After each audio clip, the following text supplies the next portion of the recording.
Okay, let's go.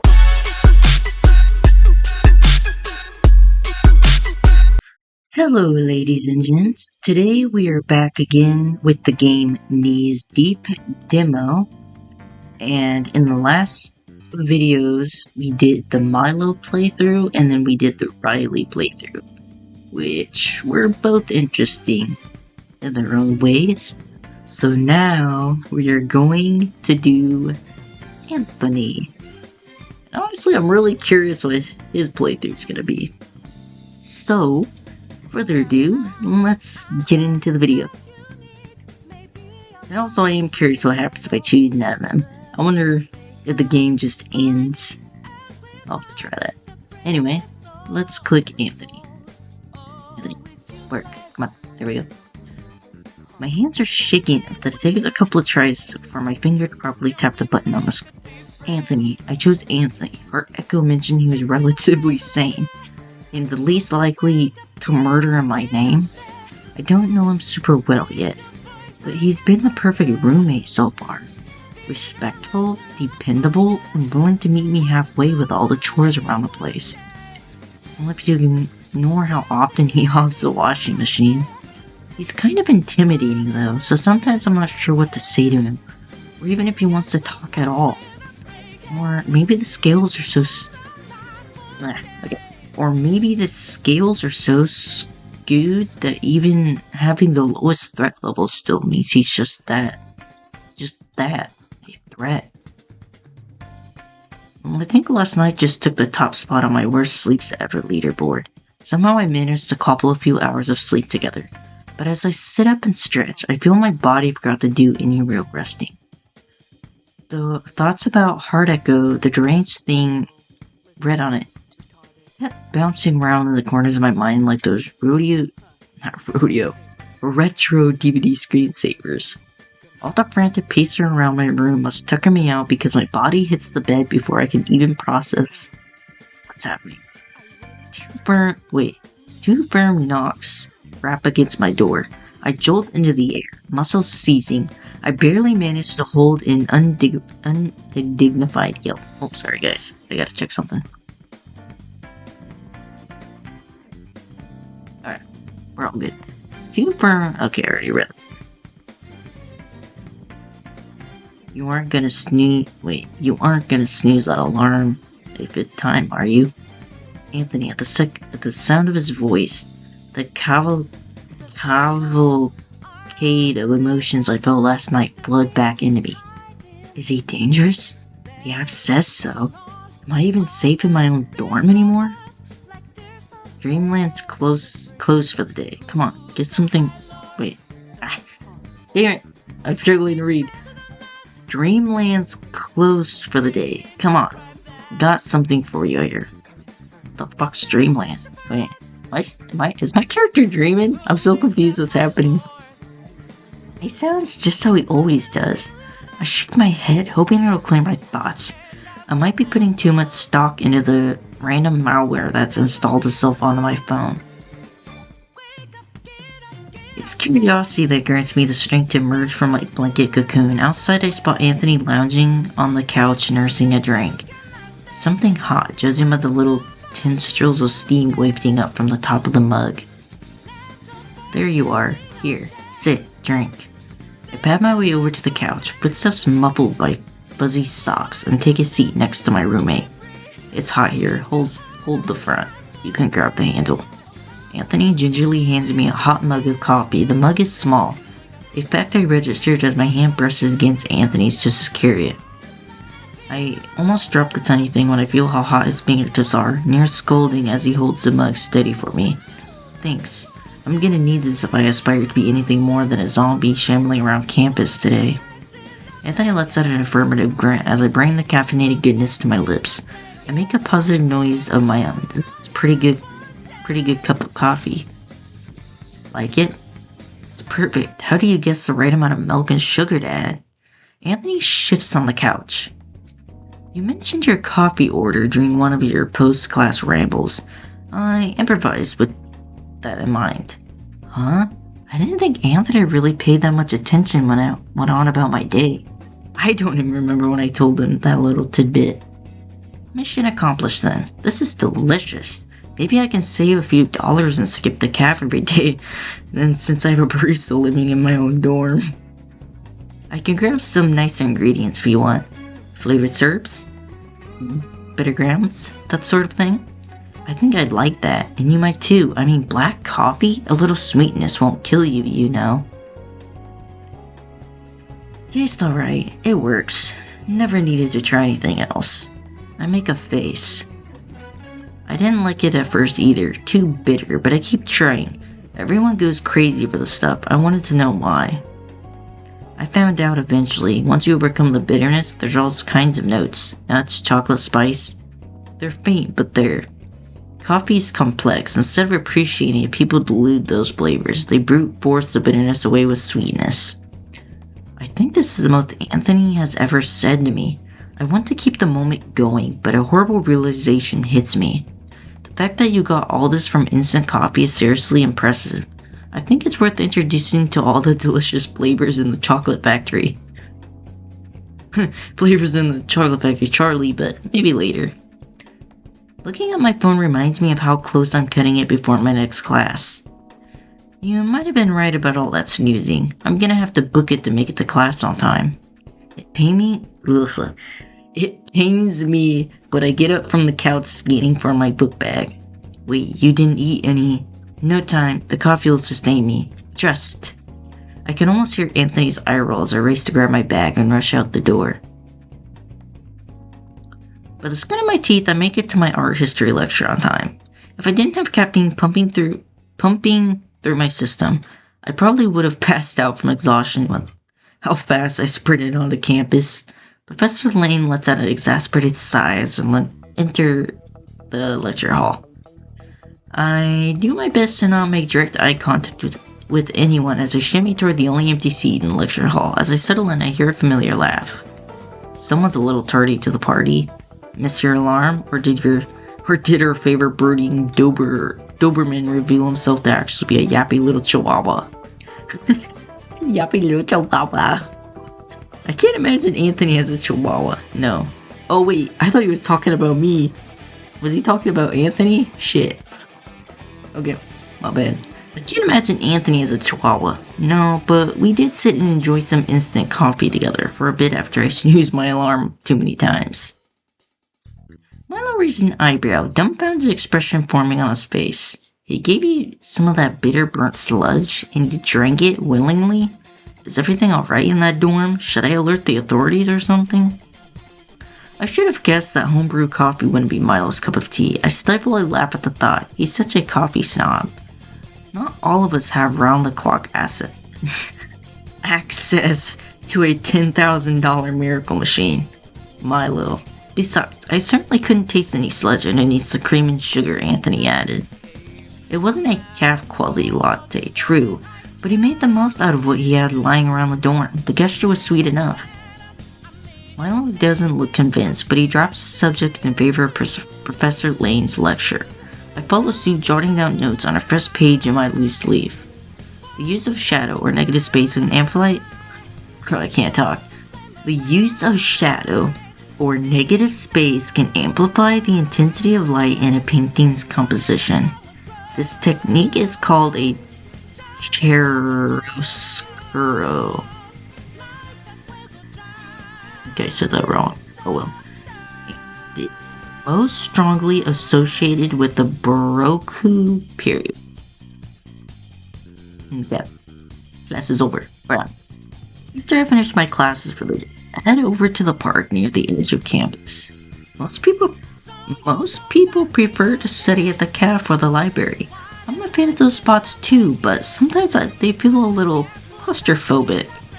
The frantic energy oozing from everyone can be overwhelming. There's a chill in the air today, which means that the park will be mostly empty. On days like this, I can imagine the park as a secret oasis only a small handful of students know the way to. I pull out my sketchbook, eager to try out some chiaroscuro style shading myself. Hold on, I gotta cough. Sorry. A quick... Again. Oh. A quick scan of the area reveals my subject for the day. I majestically... Wait. Okay. Why is there so many big words? A majestically melancholic willow tree. As I make to put pencil to paper, I feel something brush against my leg. I did my best with that. I jump from the bench. I can't talk. I jump from the... Hold on, I gotta get a drink break.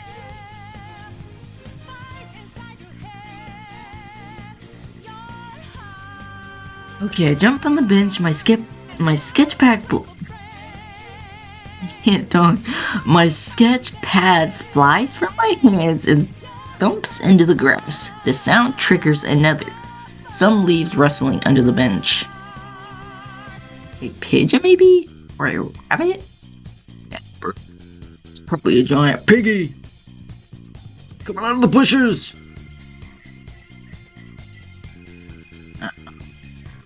It'll be a rabbit. Oh shit. I accidentally clicked the button too fast.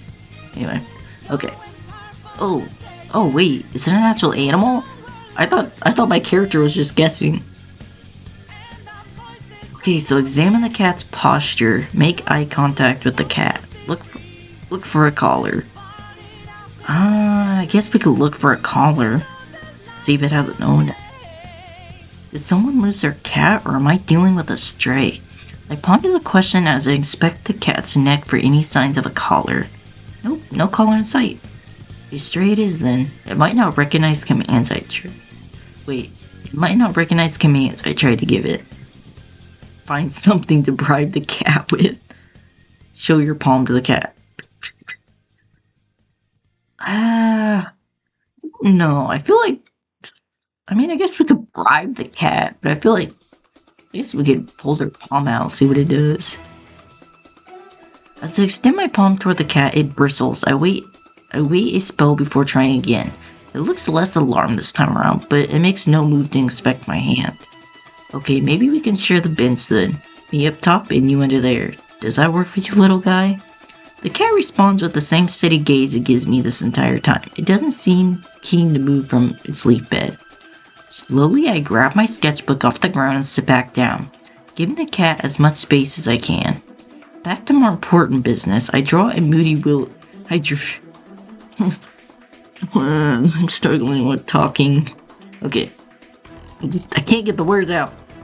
Back to more important business.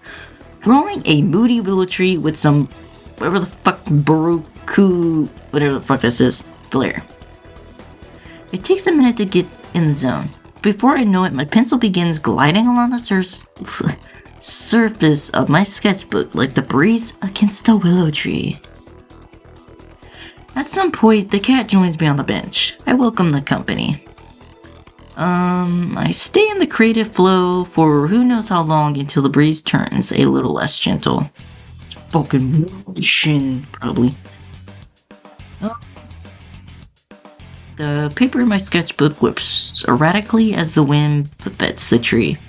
As if a curtain is being drawn, the willow leaves... Why am I struggling with these words? As if a certain is... not certain. Curtain.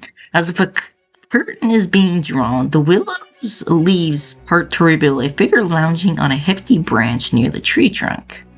Is that Anthony? What the fuck? Why would Anthony be up in a tree? I hold my breath, willing the wind to pick up again. Sure enough, it's him. He's lying on the branch, one arm... Oh, I wonder if he's... Okay, I was confused for a minute. So I wonder if he's just, like, up on a branch and he's just, like, laying on his back, just, like, lounging on it. I thought he was, like, crouched down on it, like he was, like... I don't know. Sure enough, it's him. He's laying on the branch, one arm folded above his head and the other clutching something to his chest. I see gangly wires belonging to a pair of earbuds and a sports ball resting at the foot of the tree. He must be listening to some music on his phone. I can't help but wonder what genre he likes. Maybe something grungy, rock, metal, alternative? Or perhaps he's the type to listen to stuff no one would expect, like bubblegum bop. Bubblegum. I'm startled out of my reverie when I saw a voice breaks through the wind song. Oh shit, it's Riley. The one who, I don't know, I think drugged me and tried to, and said I was his in the last video. Oh man. Okay. Sorry, I didn't mean to scare you. I figure you heard me coming with all the leaves I crunched to get to the bench. Mind if I sit? Sure, it's as much your property as mine, and there's plenty of room for two. I scoot over a touch and move my backpack to the ground to give Riley some space. Riley some space. The cat, I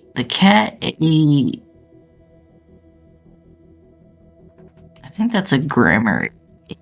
Okay, I don't know. The cat, I don't know, I'm just gonna take out these two words. The cat, I discovered, repositions herself onto my lap. Riley smiles graciously before joining me on the bench. Or it could be I'm just struggling to word it. I don't know. I'm struggling a lot to read these sentences a lot. I don't know. It's funny sometimes. I see you out here as I walk to class. Happy to have finally caught you and we're both free. I wish I felt the same, bro. Get out of my sight. Okay. Anyway, I don't know Riley well, but something about the way he tilts his head towards me and how he fiddles with his fingers creates an odd sense of calm within me. Weird, because Riley looks almost ready to bolt away like a spoodle gazelle.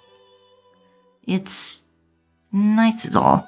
I like to come out here for inspiration as well. The park is different every time you visit. The subtle yet energetic ebb and flow of nature, a whole society constantly shifting all around us. Almost maddening how nothing here is ever completely how you last left it. We are all in never-ending fluctuation. As artists, our job is to put the pin in the butterfly, to stop time, to halt change, to capture. Riley suddenly stops talking, a realization dawning on him. He hides his face in his hands. Oh gosh, I'm doing that pretentious artist rambling thing again. I really have to rein it in, sorry. I don't mind, I never gave much thought as to why I'm always drawn here. But your take on it makes a lot of sense. Thank you for being kind about it. It's still a jarring thing to do unsolicited. I'll work on it for next time. We sit in comfortable silence for a few moments, enjoying nature's never-ending fluctuations. Riley glances over at my notebook. A figure study, I take it? Might be a stretch. Calling a tree a figure. No, silly, I'm talking about the human person you drew, not the tree they're sitting on. Oh, would you look at that? I did draw someone in the tree. Have you ever zoned out so hard you drew something and didn't realize it? No, I haven't. Happens to me all the time. Part of the fun of looking back through my drawings and discover pieces I don't remember working on. We share an understanding giggle at that. Riley opens his mouth to say something else when a high-velocity object hits him square in the jaw. Ouch. Riley, are you okay? Where'd that soccer ball come from? My attention is equally split between trying to help Riley pull himself back together and checking to see if more flying balls are headed our way. Flying balls are on the loose! Look out! Should we get you to a nurse? Your face is pretty red. Riley is interrupted a second time. Sorry, you. Riley. Right, my bad. I got a bad angle on the ball, swerved somewhere. Then he glances at Riley's rapidly swelling face. Somewhere it wasn't supposed to go. We need to get some ice on you, like now. Before your face swells up. Yeah, Urine, I think you might be right. Mind leading the way? I think I'm starting to lose vision in my one eye. You'll be fine, swelling should go down in a day or two, if you're consistent with the ice. Let up though and it might come back to bite you. Are you secretly majoring in medicine, Anthony? Nah, I just got hit in the face more than most. Riley's mouth starts working like he's got a retort ready. You should... Hey, make a new friend? Anthony gestures toward my feline companion. I think we built a nice rapport, yeah. Yeah, cool, cats are cool, chill. Hello, fellows. Stinging, why do you want to stop stinging? I'm mentally facepalm, Riley needs help. Wow, you guys know what time it is? Infirmary time. Bye, Anthony, maybe put the ball away for today? I give the cat a few last scratches before helping Riley to the infirmary. After getting, I wonder if Anthony threw that ball at Riley's face on purpose. I could see him doing that. Okay. After getting Riley some medical attention and suffering through my evening class, I finally arrived back at my home base for the semester. As I open the door, I'm greeted by the familiar musk of greasy food and the droning static of a talking head coming from the TV. Talking head? Huh? That sounds like a good show. Anyway. Oh, hey, welcome back. There's some takeout in the fridge. I didn't finish if you're hungry. Anthony calls out from the kitchen. He's hunched over the table, back facing me, fiddling with something. Ordinarily, I'd say your leftovers are your problem, but I'm still a little hungry, even after nabbing some food on campus. I make my way over to the kitchen, fetching the to-go box from the fridge and popping it into the microwave. 1 minute and 30 seconds should do the trick. As the machine's warm light turns on and started humming, I turn to face Anthony, who has relocated to the living room. Back once again turned to me. Did someone accidentally hit you in the face with a soccer ball too? As if I never let myself get so engrossed in a conversation that I completely miss a projectile flying right for me. A light bulb hums the life in my mind. I grab one of the takeout menus off of the fridge, bashing it into a crude paper airplane. The silently grace of an assassin, I launch my weapon at Anthony. It's a direct hit, right in the jugular. Anthony winces, his hand shoots up to cover his neck, and cranes his head to glance at me. Nice shot, sharpshooter. Didn't think you had it in you. Point taken. In this position, I can see that he's got a dirty cloth in his hands. There's a shape of something underneath it. Gonna share what you got so focused? Gonna share what's got you so focused over there? I wasn't planning on it, no. The microwave beeps loudly.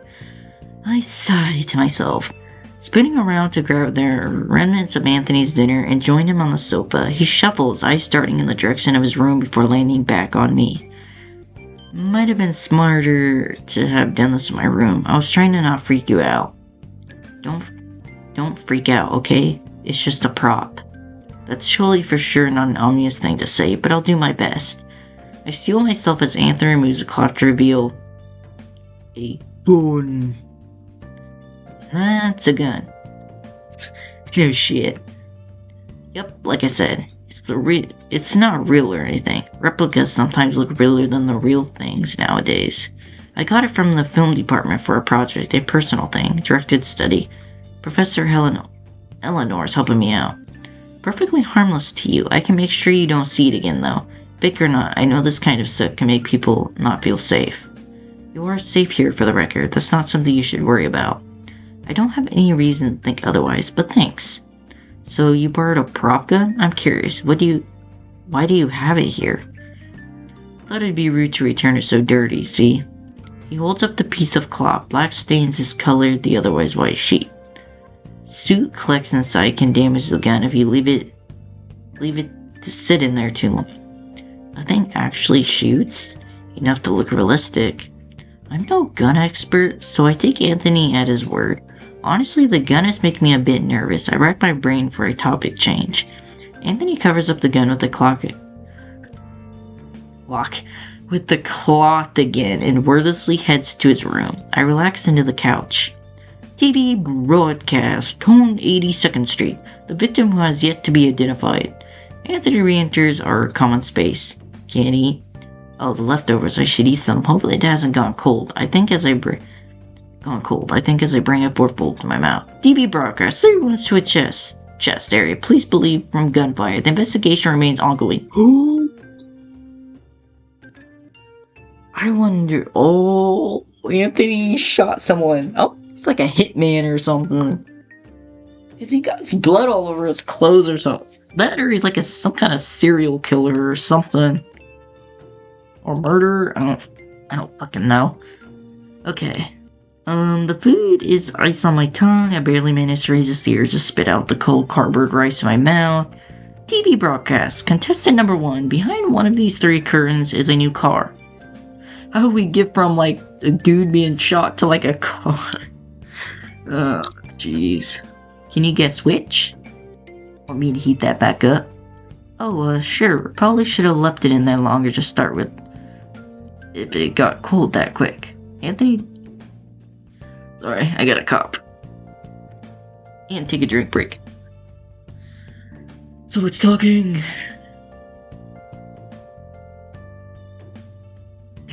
Well, not talking. More like a lot of dialogue. That's the kind of game this is. So I gotta suck it up. Anthony drops off the reheated leftovers and leaves me alone with the TV.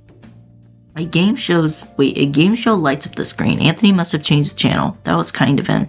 Hearing about all the misfortune I was lucky to avoid on given day makes me go nutty after a while.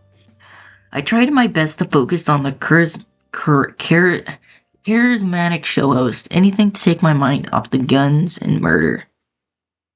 Wait, so does my character know it's Anthony, or are they just not like the topic? Me don't know. Who knows? Eventually I crawl into bed, but once again sleep rests just out of my grasp. Anthony's fake gun, the news broadcast, even Riley coming over to join me in the park. I can't stop feeling the sensation of danger lurking around every corner. My nerves are wound up so tight I must just explode. I start to feel lightheaded, and my room seems especially cramped all of a sudden. I head to the kitchen to grab some water. It's dark as I make my way through the hall. Before I reach the kitchen, I notice something odd. Why do I hear metal clinking against metal, almost like someone is trying to break the lock to the front door? I carefully tread towards the noise. My hand fumbles against the wall for the common room light. Got it. In an instant, the room is illuminated, and the sight that greets me is the last thing I expect to see. Anthony sits in the chair in the middle of the space. What the fuck? Anthony sits in a chair in the middle of the space. Hands handcuffed behind him. Wait, that can't be right. Kind of sneaky when you want to be. Not that I didn't hear you coming. Your footsteps are light and a little hesitant, like you almost wanted to double check each step you take. I don't think I know how to respond to anything that's happening right now. Anthony cracks a smile at that. Honestly, I'm so confused what's going on. Sorry, I wanted to say something, but I couldn't figure out what. Or if I should say anything at all. Thought sneaking up in the dark might make things worse. I think you're onto something there. I probably would have screamed so loud one of our neighbors would feel compelled to call the police. To help me or just to file a noise complaint, I can't say. The girl in 212B terrifies me. Though I gotta ask, what exactly is going on here? Handcuffing yourself in the dark is a little odd, you have to admit. No argument for me. Couldn't sleep. Insomnia. I had a lot on my mind tonight. The handcuffs helped me think, the lockpicking part specifically. The cuffs forced me to confront the issue, work out a solution. It's sort of meditative. Anthony pauses for a beat. I cite that my roomie is a little strange. Want to give it a try? Whoa. I don't know if I trust you enough to, be handcuffed. Because you may be relatively sane, but you're still on the list, dude. I could see him, locking me up and then just keeping me there. I could see that. Anyway, okay, let's see what happens. You know what? Oh, jeez. Okay, you know what? Why not? I'm a little delirious. I want to try anything at this point. Oh, shit. It's gonna go bad, isn't it? But wait, you're still trapped in there. Not for long. I've solved both issues. Anthony's true to his word. Within seconds, he frees himself from the cuffs. He gets up from the chair and gestures towards it. Your turn. As Anthony fastens the handcuffs to my wrist, the gravity of what I just agreed to hits me like a semi-truck. A wave of unadulterated panic washes over me. So the first thing you're going to want to do is not panic. You're going all bug-eyed on me. Try not to do that. I'm feeling lightheaded again. Actually, Anthony, I think I'm going to head back to bed and try listening to one of those 10-hour thunderstorm videos. Don't be a baby, you'll be fine. Here's your lockpick. Is this a paperclip? You're a real genius, Urine. You'll break out in no time. He pulls up the other chair in the dorm and sits down right behind me. Feel for an opening at the top of the cuffs. Stick in the pick there and shimmy it around. That's it, you're not gonna walk me through this? I could explain the mechanics to you, sure, but it wouldn't help. Trust your instincts. All you gotta do is listen to how the lock mechanism responds to what you're doing. Take what the lock gives you and adjust your technique accordingly. I can feel a chill of goosebumps behind my neck. Every lock is slightly different, so there isn't one catch-all solution I can tell you. It's different every time, so you have to learn to solve the puzzle by filling it out. I've got no choice but to do as Anthony says. The task proves to be more difficult than it needs to be because my hands won't stop shaking. Anthony places his hands atop of mine. Breathe, try to relax, you're not in a rush. You got the lock picks ready. Now try it at different angles until you feel a shift in the lock. For a short while, the two of us sit in silence as I fiddle with the lock. What do you think about? You're working through whatever is keeping you up, right? Kind of. It's hard to take my attention off the lock. Makes sense. You're a beginner. Tell me about it while you work. I can't bring myself to bring the truth up, but if the man wants to rant, a rant he shall receive. Well, there's this guy in my evening class. We're grouped up together for lab, and he just won't do any work. It's super frustrating because he knows that I care enough about my grade to cover for him so that he doesn't drag me down with him.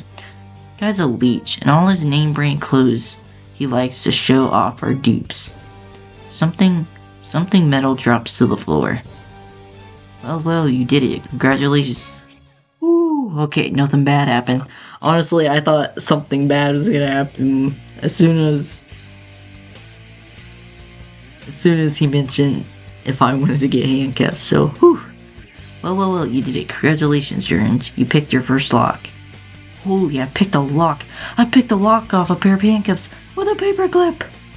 I can't contain my enthusiasm. I spring off the floor in excitement. Anthony's grin is as big as I've ever seen it. Shame we couldn't solve your leech issue. Who cares about him? I don't want to spend any more time thinking about it. I don't want to think about how cool that just was. Anthony leaves more praise on me and eventually we both retire to our rooms. For a while I'm too wired to even think about sleep. But once the winter high wears off, I finally drift off.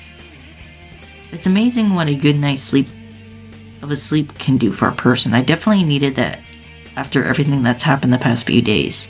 I also need the mug of coffee Anthony left me on the kitchen counter. The eggs and bacon are a nice touch too. Additionally, the fact that the two sunny side up eggs and piece of bacon formed a dopey smile face seal is this morning's one of the greats. My roommate also left me one little note reminding me that skipping breakfast is bad. I tossed that little tidbit into the trash bin before heading to class. Yeah, we don't care about notes. Just kidding. The day's slate of classes were nothing to write home about.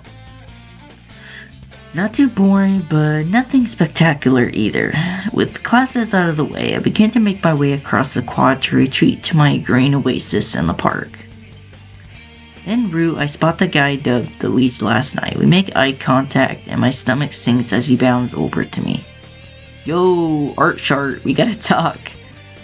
There are a million things I'd rather be doing, is what I want to say. What actually comes out is, shoot, I guess. The leech's eyes rapidly scanned our surroundings. If I didn't know him, I'd think he was nervous. Wait a second. Oh no, there's no way. He's not gonna...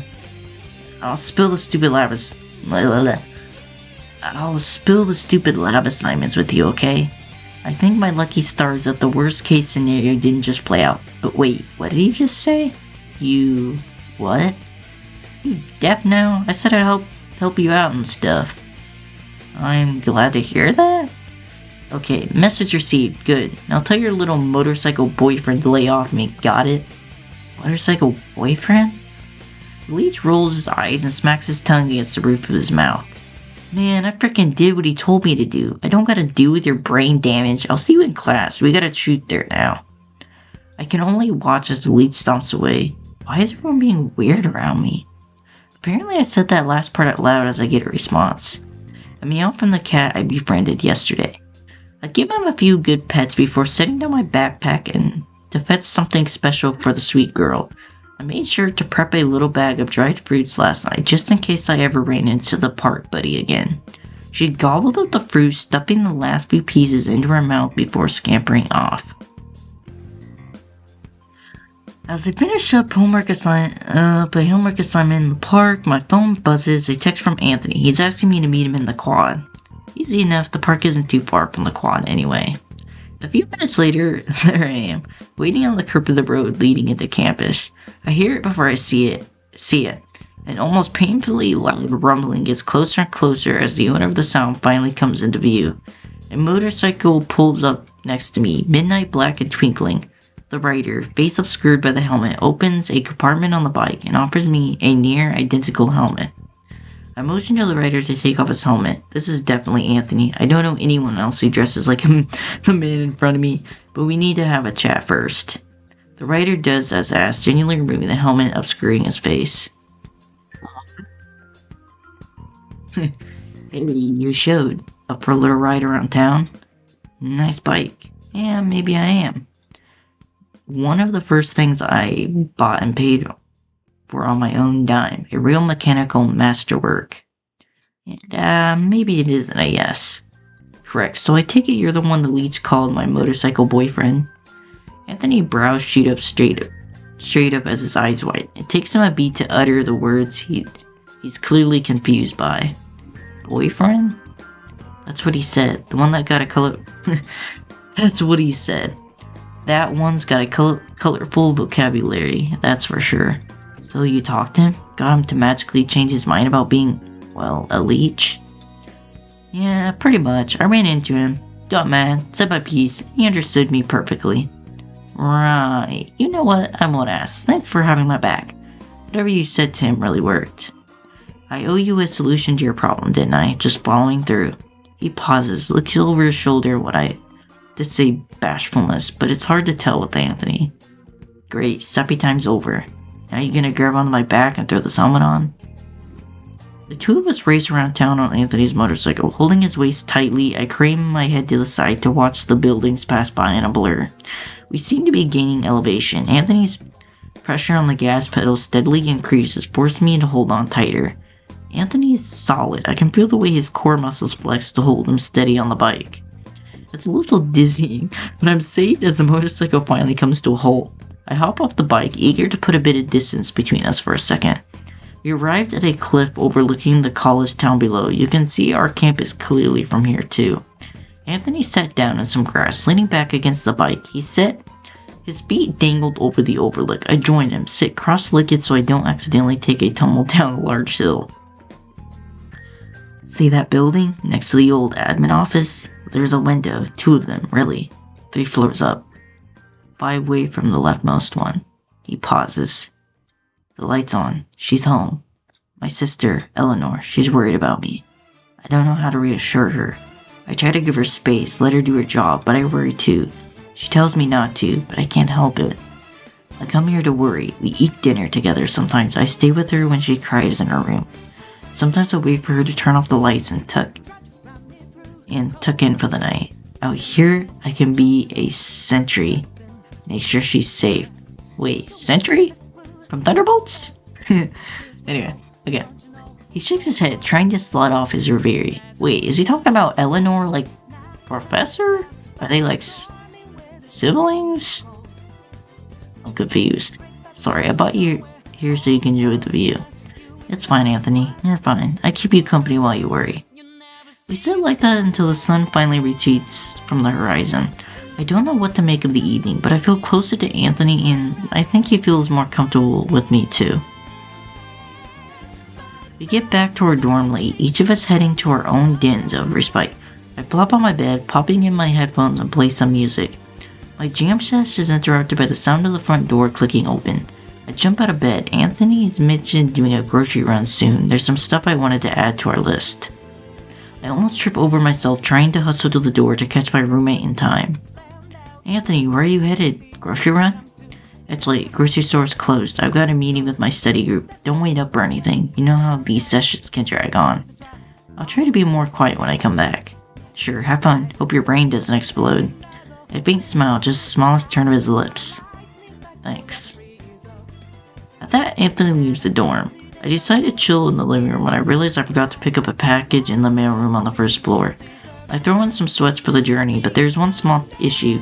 The door is stuck, it won't open, the locks aren't on, yet it feels like there's a lock holding the door shut. This is crazy, am I stuck here? Is Anthony gonna be able to get in, or get me out? After pacing around the common area, I decide to kill time by watching some mindless late night TV. Anthony's gotta be coming back soon, right? What? That's it? Well shit, his story wasn't like anything like stalkerish or obsession, like obsessive. His was actually pretty normal. I mean, I am kind of curious like what he actually does. I wonder if he was like, I'm theorizing he's like a hitman or something. I'm not sure. Shit, he really was the most relatively sane one out of the group. Holy crap. Just for the heck of it? No what, never mind. Okay, yada yada yada. I wonder what would happen if I choose none of them. I wonder if I quickly go through that quick. Load. Skip all this crap.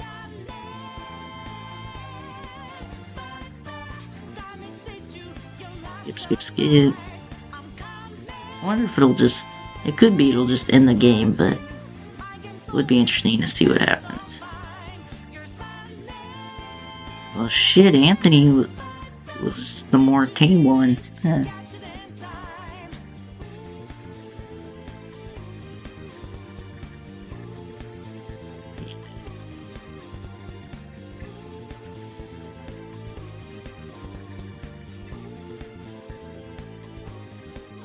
Well, he just kind of ended on like a cliffhanger in a way.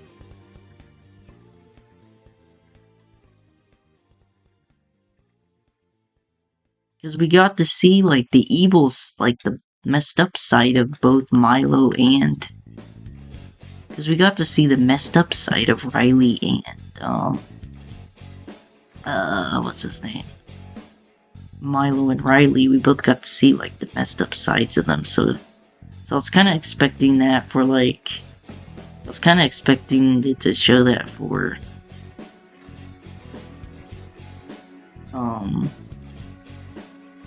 Anthony, but it didn't. That one was probably the most, like, somewhat romantical, I guess, ish route. But, yeah, I'll quickly try to skim through this, and then I'll just click none of them and see what happens.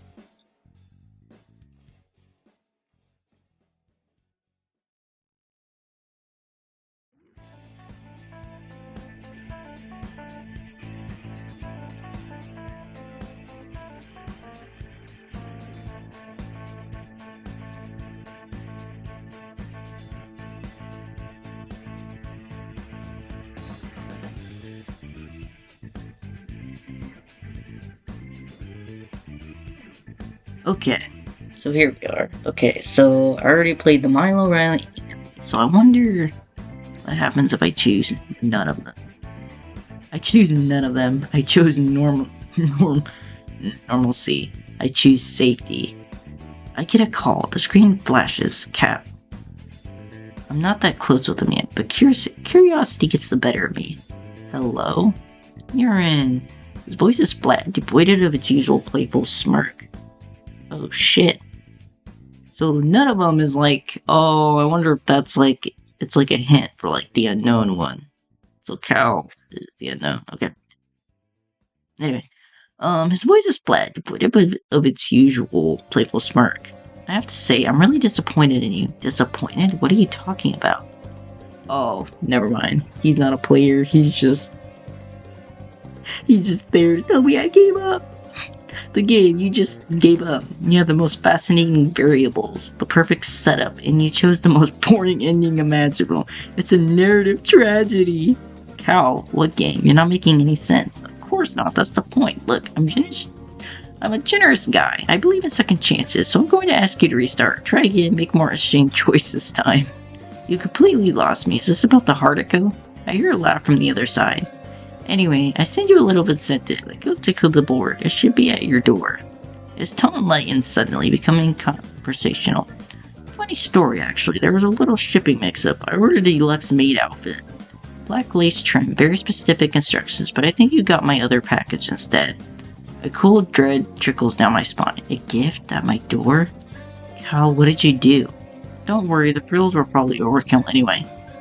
Think of it as a hard reset. Good luck on your next try here. Do better. The line goes dead. A shipping mix-up, a maid outfit. I look at my apartment door. A plain unmarked cardboard box sits outside on the welcome mat. I take a hesitant step closer, my hand reaching out. A low electronic beep emits from the box, quickening into a frantic final chitter. The world dissolves into a scream of light and splittering wood. Congrats, you just got ball. And that's how it ends. Okay, everybody. So, that is the game Knees Deep demo. Honestly, I really enjoyed this. It was actually kind of interesting. It's... Because honestly, I kind of wish there was, more to it. Like, especially Milo, I kind of wanted to see more go into it. And also, Anthony's story felt like it almost left kind of on a cliffhanger to me. But anyway, that's it for the game. So, hope you guys enjoyed. And see you in the next video. Bye.